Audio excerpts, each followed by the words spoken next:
What to do when your mortgage is underwater. The housing market prices are skyrocketing. Now, I don't know what country you're in, but here in my country, in the Netherlands, the prices are crazy. Now, I don't know if you remember this from 2008, but I have the feeling that we're going into a similar direction like back then. Now, if you can't remember what actually happened back then, well, in short summary, you gotta see it like this. Banks were very willingly to lend you money for almost anything. Yes, almost anything. Almost anything.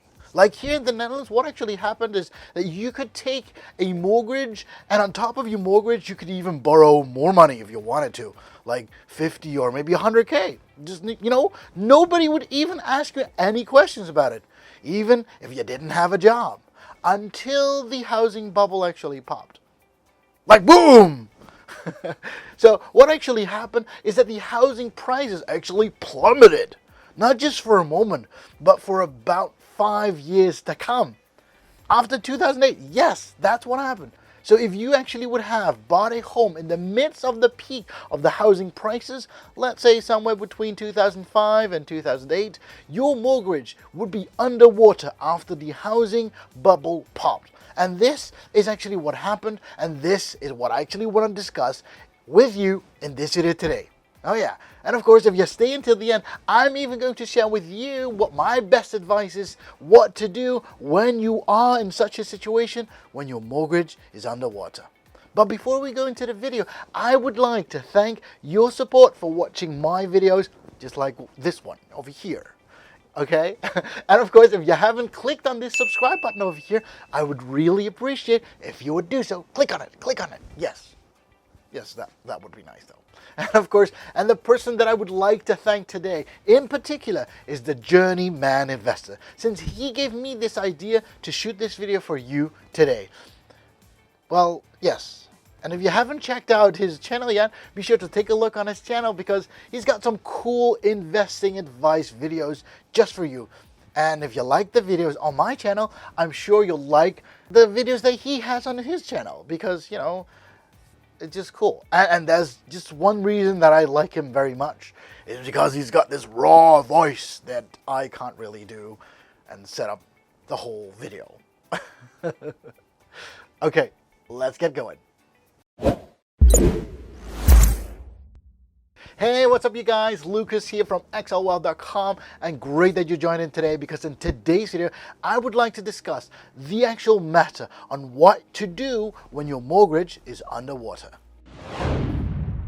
To start off the whole concept of your mortgage being underwater, let me just quickly explain the definition of being underwater. Because, it's not really being underwater like, oh no, we're in a flood situation in my home. My home is underwater. No, it's not like that, okay? So it's actually just when you bought your home at the peak of a housing market, when the housing prices are super high, and that actually happens, and that what happens afterwards is that the housing prices dropped, causing your home to be valued lower than the actual amount that you loaned from the bank.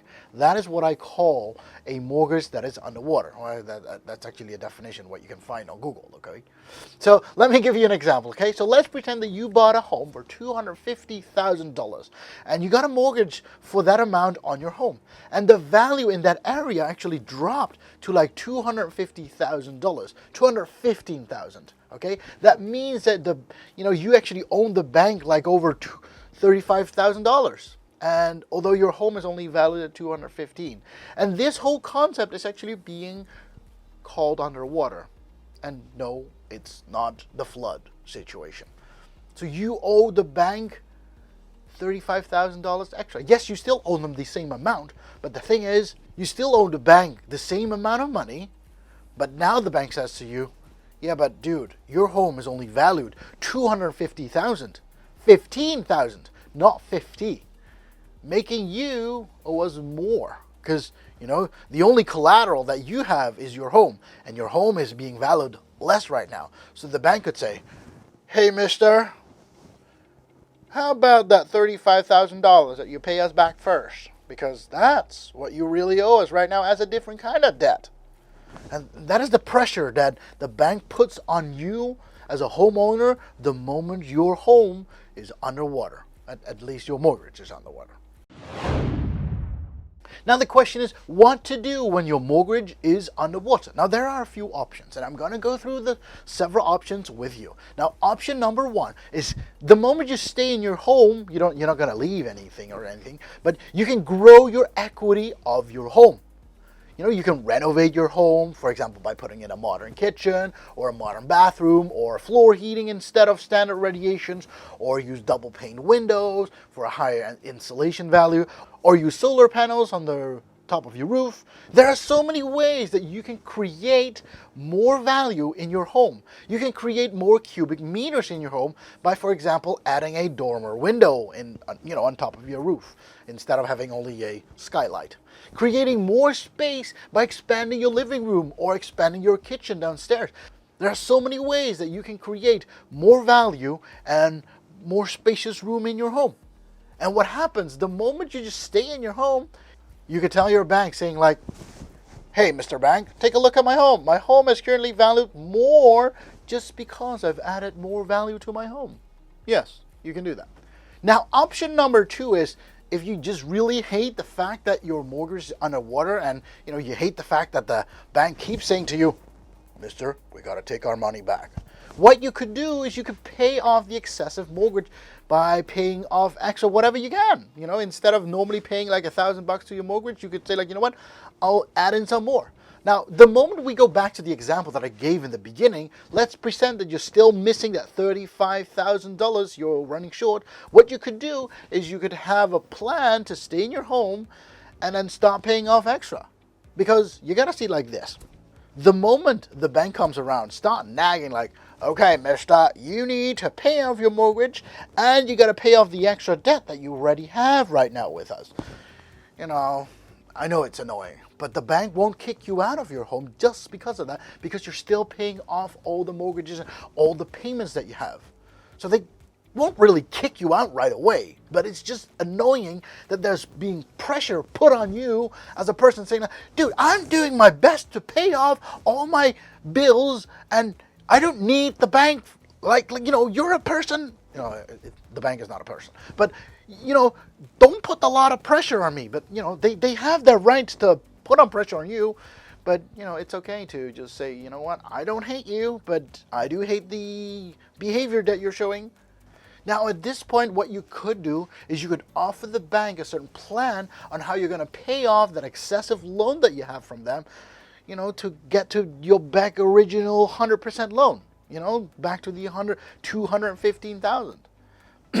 Now at this point, you'll be able to say to the bank, the mortgage is not underwater anymore. I've paid up the $35,000. You might be thinking, Lucas, why do we do this? Well, I'll tell you this. There is an advantage to this. Now, if you think about it, as long as you stay in your home, most likely the value of your home will rise over time. Like I said, about 3% per year on average. And having paid off a certain mortgage will either shorten the time of the mortgage, at the end of you have to pay 30 years, or lower the cost that you have to pay monthly. And another advantage there is that the moment you do sell off your home, you won't have any residual mortgage debt. And that is option number three. Option number three is when you want to sell off your home. Like, for example, in my case, I told about this example of $250,000, $15,000. The moment you sell it off, you have a residual mortgage debt of $35,000. Now, this doesn't mean it's the end of the world. No, there are several choices that you can make. And choice number one is you will have an extra debt that you will need to pay off the moment you have paid off the rest. And you got to see it like this. You sold off your home for $215,000. Now, like in this story, you actually got a mortgage of $250,000. And yes, there's a $35,000 debt that you all of a sudden created. You can pay this off. You can pay this debt off like a normal debt, like as if you have a credit card debt. And that is what you could do. Now, don't forget there will still be interest taken off from you, and you just did this by treating you as a normal debt. But since you sold off your home, you're not able to pay off your full mortgage at once. What happens is that the bank doesn't like this choice very much, as they don't have any collateral or any security on you that you will pay them back, right? Because normally you could say like, hey, you still own the home if I don't pay you. But the moment I sell off my home, you can't get anything from me. Now, choice number 2 is, of course, you got to use your savings to pay off the residual mortgage debt. You can pay that straight off, just like that, if you have $35,000 again. If you don't, well, maybe it's a good idea to borrow some money from your family or friends to do so. Now, choice number 3 is the moment you will buy a new home, and you can finance this amount, the $35,000 for example, you can finance this amount of debt into your new mortgage of your home, meaning you can discuss with your financial advisor if it's possible to take on a new loan that has $35,000 extra so that you can pay off your mortgage loan because of your newly mortgage that you take on. Now, in either way, that's actually taking a credit card loan to pay off a different credit card. But then again, hey, you've got your new home as your collateral. That's different compared to a credit card loan that you take out, right? Now, since you stayed until the end, I actually want to share this bonus option with you. And that option is called, you got to talk to a trusted real estate agent. Now, I see you thinking, trusted real estate agent, Lucas? Really? Well, sometimes you gotta be waiting a few years, just wait it out. And then have a trusted real estate agent who you can trust appraise your home again. And in most cases, I've seen the prices grow over time. My advice is, if you don't have to leave your current home, well, then don't. Never choose the shortest way out. Most likely, there will always be a better way out. The moment you think about it a little bit longer, the moment you think, what can I do? Now, let me give you a short example. Now, I purchased an apartment about 5 years ago, and back then the prices were lower, in contrast to now, of course. And this owner of the home, he had purchased his apartment back in the peak of the market for 110,000 euros. 110,000, okay? But the moment he bought it, the prices kept falling and going down and down and down. His mortgage was underwater. That was just a very good example. And back then, he already knew me, and he already knew that, hey, Lucas, I know that you're a real estate investor. So he actually asked me, Lucas, I don't want to live in a home that is underwater with an underwater mortgage. The pressure of the bank is too high. Now, what he actually did is the bank actually kept on pressuring him, saying like, the housing prices have been falling right now year after year. And they kept actually chasing him. I don't know why, but they were just sending him messages and letters saying like, this is going to happen. Now, his mortgage wasn't lowering at all because, he was paying his mortgage, but he wasn't paying off any extra. So he actually asked me, Lucas, is it possible that you can purchase my apartment from me? Now, that actually would leave him with a residual mortgage debt. Now, I actually dealt with that situation. So what I did is I bought the apartment for 90,000 euros, which back then was a realistic price for this apartment. And I said to him, you know what, I'll give you a loan of the remaining 20,000 euros so that you will pay me off. It's a loan from me to you. You don't have to worry anymore about your mortgage being underwater and the situation of the bank. Now, in this situation, he was so happy because I actually took care of his whole problem. Now, as a real estate investor, solving problems is what we do best. The moment you can solve problems like any other, yes, people are willing to pay for that. Now, I'll tell you this. I call this a double win situation. And why? Well, I got a cheap but well-maintained apartment. And next to that, the second win I had is I loaned somebody money who's a well-paying debt payer. Yeah, think about it.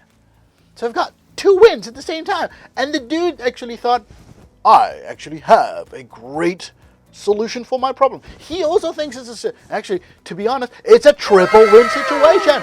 Now, currently, I'll tell you this. The apartment has been refinanced last year. It's already 2021, and I actually was still thinking about 2020. But yeah, so last year, this apartment has been refinanced at 130,000 euros.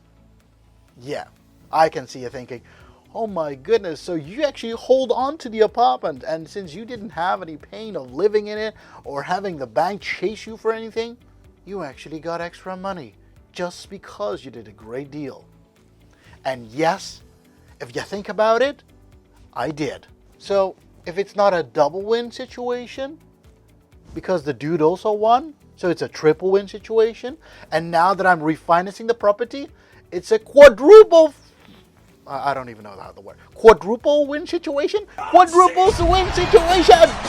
Now, if you want to check out my other video about refinancing and having the bank offer me $200,000, yes, be sure to check out the other video as well. Now, this was, of course, one of those apartments that actually got a higher appraisal at the end before, and you know, having the bank just offer me money. Because in the end, I'll tell you this man should have just waited 5 years. If he could, right? If he could. If he could, just wait it out. And this is what I wanted to share with you today, because waiting is sometimes the best solution. Just, you know, letting time solve the whole problem for you. Now, I thank you very much for watching today's video. If you liked the video, be sure to smash the like button, because that will influence YouTube's algorithm. And of course, if you haven't subscribed to this channel yet over here, be sure to hit that subscribe button, as that will actually help us grow the community. And we've been reaching out to so many people and actually doing a lot of work to make the community grow. And of course, if you want to be notified every time a new video comes out, be sure to click that notification bell as well, because that will actually tell you, Lukas got a new video, be sure to watch it now.